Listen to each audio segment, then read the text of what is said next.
오늘 우리가 읽은 이 말씀의 내용에서는 구원의 은혜를 받은 성도들에게 몇 가지 권면하는 내용이 우선적으로는 하나님을 본받는 자가 되라 이렇게 이야기하고 그 하나님을 본받는 자로 살아가는 삶은 모든 일을 사랑 안에서 사랑 가운데서 행하는 것이다. 그 사실을 이야기해 줍니다. 2절 말씀에 그렇게 표현하죠. 그리스도께서 너희를 사랑하신 것 같이 너희도 사랑 가운데서 행하라. 항상 하나님께서 우리에게 무엇인가를 말씀하실 때에는 그 근거가 분명히 있다는 겁니다. 그렇게 말씀하시는 근거, 예수 그리스도의 사랑을 받았기 때문이다. 이 사실을 이야기해 줍니다. 또 그분은 우리를 위한 향기로운 제물과 희생의 제물이 되셔서 하나님께 자신을 드리셨다. 그 사실을 이야기합니다. 그 그리스도의 사랑을 기억하고 우리도 사랑 가운데서 모든 일을 행해야 된다. 이렇게 이야기합니다.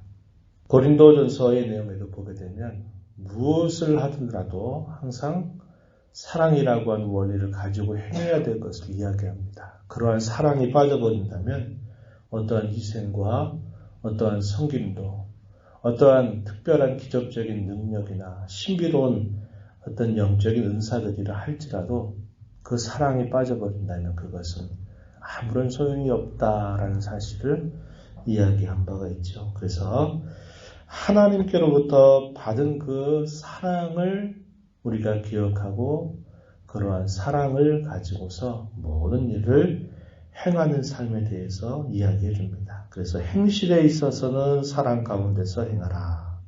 말에 있어서는 항상 감사하는 말을 하도록 힘써라. 이렇게 이야기합니다. 그 내용 계속 이어지는 말씀에 나타나죠. 4절 끝에 보면은 이렇게 말합니다. 오히려 감사하는 말을 하라. 음행이나 온갖 더러운 것, 탐욕 이것은 이름조차도 부르지 말아라. 그게 바로 성도에게 마땅한 바다. 이렇게 이야기하고 누추함이나 어리석은 말, 희롱의 말 이것은 결코 성도에게 마땅한 바가 아니다. 오히려 감사하는 말을 하도록 해라. 이렇게 이야기합니다. 헛된 말에 속지 마라. 기를 맡기지 말아라. 그리고 그러한 일들에 함께 참여하는 자가 되지도 말아라. 이렇게 권면을 해줍니다. 6절 말씀 보면 누구든지 헛된 말로 너희를 속이지 못하게 하라. 길을 아무 곳에나 맡기지 말라 이 말이죠. 세상에서 들려오는 수많은 소리들 그런 것들에 있어서도 귀가 얇아가지고 속지 말고 그러한 일들에 함께 참여하는 자가 되지도 말아라. 7절에 보면 그들과 함께하는 자가 되지 말아라. 정리하면 우리가 구원을 받은 자로서 하나님을 본받는 삶의 내용에 대해서 소개할 때 우리의 모든 행실은 사랑 안에서 하나님께서 우리에게 베푸신 그 사랑을 바탕으로 해서 행하도록 하고 우리의 말에 있어서는 항상 감사하는 말을 하고 헛된 말에 속지 말고 참여해서도 안 된다. 이렇게 이야기를 해주고 있습니다.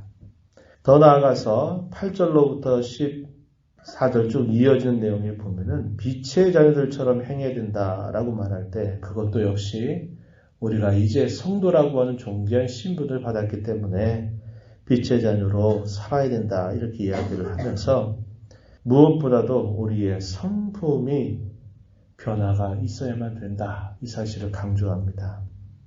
9절 말씀에 보면은 이렇게 말하죠. 빛의 열매는 모든 착함, 의로움, 진실함에 있다. 이렇게 말합니다. 성도의 그 존재 자체를 빛이라고 하는 것에 비유하면서 이 빛의 열매는 성도가 마땅히 맺어야 될 열매는 모든 착함, 의로움, 진실함에 있다. 이것은 성품과 관계되는 것이죠. 이것은 그 사람의 근본이 변화되지 않는 이상은 이런 참된 열매는 나타날 수가 없다는 거예요. 그런데 이러한 열매가 나타날 수 있게 된 것은 우리가 그리스도 안에서 새롭게 태어났기 때문에 새 사람이 되었기 때문에 구원받은 자가 되었기 때문에 그렇게 할 수 있다 이야기하면서 이러한 성품을 삶의 열매로 맺어가는 일에 힘써야 된다. 사도는 성도들을 향해서 그렇게 권면하고 있습니다. 더 나아가서는 그들의 삶의 목적, 삶의 방식, 살아가는 삶의 원리, 자세 이런 것들에 대해서도 또 계속적으로 이야기해 주는데 우리가 읽은 말씀 중에서 10절에 보면 이렇게 말합니다. 주께 기쁘시게 할 것이 무엇인가를 시험하여 보라. 무엇이 주님을 기쁘시게 할 것인가? 살아가면서 많은 삶의 선택의 기로 앞에 서 있을 때 이것이 아니면 저것이 어느 것이 과연 주님을 더 기쁘시게 할 것인가를 항상 먼저 생각하고 점검할 것을 이야기해주고 있습니다. 이 부분에 대해서 또 뒤로 가서 보면 또 뭐라고 말하냐면 주님의 뜻이 무엇인가를 이해하도록 해라 이렇게 권면을 했습니다. 17절 가서 보면 오직 주의 뜻이 무엇인가를 이해해라 이렇게 표현을 했습니다. 주님의 뜻을 발견하고 주님의 뜻을 이해하는 것, 분별하는 것 이러한 것이 삶의 중요한 자세에 대해서 이렇게 소개를 해주고 있어요. 그리고 우리에게 주어진 시간을 잘 아껴서 이 시간을 하나님을 섬기는 기회로 잘 선용하는 일에 힘써라 이렇게 이야기를 해줍니다. 그것도 역시 우리가 많이 읽어본 말씀의 내용이죠. 16절 가서 보면은 세월을 아끼라 때가 악하다 이렇게 말씀을 하십니다. 이 세월을 아낀다라는 말의 번역은 밑에서도 표현되면 시간을 구속하라 이런 의미도 되고요. 기회를 선용하라 라는 의미도 역시 표현하고 있는 말이다 하는 겁니다. 모든 사람에게 주어진 시간은 동일하죠. 그런데 그 주어진 시간을 무엇에서 어떻게 살아가느냐 하는 것은 다 다르다 이 말이죠. 세월을 아끼라 하는 것은 똑같이 모든 사람에게 주어진 이 시간을 과연 무엇을 위해서 어떻게 이 시간을 써야 되느냐 하는 것을 가르쳐주는 권면입니다. 시간을 구속하라. 이 말은 우리가 그리스도로 말미암아 우리 모든 것이 이제 그리스도께 속한 자가 되었기 때문에 우리에게 주어진 시간을 주께서 우리를 구원하신 그 내용에 합당하게 그 시간을 사용해야 된다라는 것을 우리에게 가르쳐주는 말씀의 내용입니다. 우리에게 주어진 기회를 가지고 어떻게 하면 구원의 은혜에 감사하면서 주님의 뜻을 행하고 주님을 기쁘시게 할 것인가를 생각해서 항상 그 기회를 최대한 선용하는 자세를 가져라 이렇게 가르쳐주고 있습니다. 그래서 쭉 사도가 권면하는 내용은 우리의 말과 행실에 있어서는 이렇게 하도록 해야 된다. 또 우리가 나타내야 될 성품의 열매는 또한 이러이러해야 된다. 마지막 부분에서는 우리의 삶의 목적, 삶의 자세, 삶의 원리는 이런 것들을 늘 우리 마음에 늘 생각하면서 살아야 된다. 이렇게 순차적으로 이야기를 해줍니다. 그러면서 마지막에 사도가 강조하는 부분이 뭐냐면 성령의 충만함을 받아야만 된다. 이 사실을 이야기해 줍니다. 5장 18절 보면 오직 성령으로 충만함을 받으라 이렇게 말합니다. 우리가 그러한 삶을 주님 앞에 살아가기 위해서는 우리 안에 내주하시는 성령으로 충만함을 입어야 된다. 이 사실을 이야기해서 성령의 충만을 항상 소망하고 기대하고 바라면서 살아갈 것을 이야기해 주고 있어요.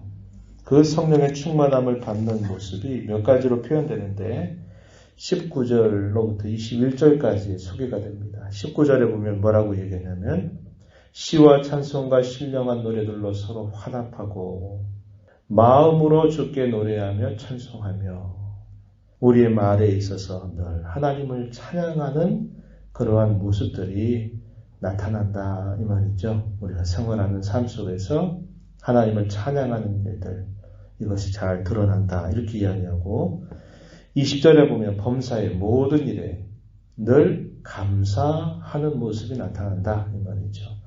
우리 주 예수 그리스도의 이름 마음으로 항상 아버지 하나님께 감사를 드러낸다 이 말입니다. 그리고 세 번째로 소개하는 말씀 21절에 보면 그리스도를 경외함으로 피차 복종하는 모습으로 나타나게 될 것을 이야기해 줍니다. 21절의 이 말씀은 이제 이하에 우리가 쭉 읽어가는 5장 22절에서부터요 6장 9절까지 쭉 이어지는 부분, 여러 다양한 관계들, 가장 가까운 관계로 남편과 아내와의 관계, 부모와 자녀와의 관계, 또 우리가 사회 생활 속에서 종과 상전의 관계들 속에서 분명히 이러한 원리가 잘 드러나야만 된다. 그것은 그리스도를 경외함으로 피차 복종하는 자세를 가져야 된다. 이것을 말해줍니다. 이것이 바로 성령의 충만한 모습임을 사도가 이야기해 주는 거죠. 그래서 남편이라 그래서 아내 위에 군림하는 자세를 결국 가져서도 안 되고, 부모라고 해서 자녀들에게 아주 힘으로 권위로 누르려고 하는 자세를 가져도 안 되고, 상전이라 그래서 종을 함부로 대해서도 안 되고, 각자가 주어져 있는 그 고유한 자리와 역할을 존중하게 여기되 그리스도를 경외하는 마음으로 존중하게 여기고 서로 복종하는 자세를 가져야 된다. 이것이 그리스도인들이 가정에서 사회에서 살아가야 될 성령의 충만한 삶의 모습이다. 이것을 알려주고 있습니다. 하나님께서 우리에게 은혜를 주셔서 말에 있어서 원망하고 불평하고 더러운 말들을 입 밖에 내지 말고 감사하는 말, 다른 사람을 세워주는 말, 덕스러운 말들 하면서 살아간 한 주간, 또 행실에 있어서 무엇을 하든지 그리스도께로부터 받은 그 사랑을 기억하면서 사랑 안에서 행하도록 힘을 기울이고, 우리가 어떤 일들을 할 때에는 성품의 열매를 잘 맺어가는 그런 삶이 되도록 힘을 기울이고, 내 남은 인생의 이 시간들 어떻게 내가 주님의 뜻을 분별해서 주님을 기쁘시게 하며 살 것인가를 늘 염두에 두면서 그것을 힘써 살고, 이러한 일들을 위하여 늘 성령의 충만함을 사모하고 간절하게 구하는 자로 살아가는 것입니다. 이 한 주간 이러한 말씀들을 마음에 간직하면서 힘써 성도답게 또 힘차게 살아가는 복된 한 주간 이 하루의 삶이 되기를 진심으로 바랍니다. 하나님 아버지, 저희들에게 또 오늘도 귀한 날 주셔서 또 하나님의 면전에 불러주시고 오늘도 입술을 열어 찬송을 드리며 말씀의 귀를 기울여 듣게 하시고 받은 말씀을 따라 살기 위하여 기도하며 주의 면전에 저희들을 세워주심을 감사합니다. 저희들의 심의도 연약하고 부족하며 저희들의 의지와 결단이라고 하는 것 얼마나 쉽게 변하는지 알 수가 없습니다. 주의 능력을 힘입어서 위험한 세상 가운데 살면서 늘 승리의 삶을 살아가게 하시고 선한 열매를 맺어가게 해주시기를 간절히 바라옵나이다.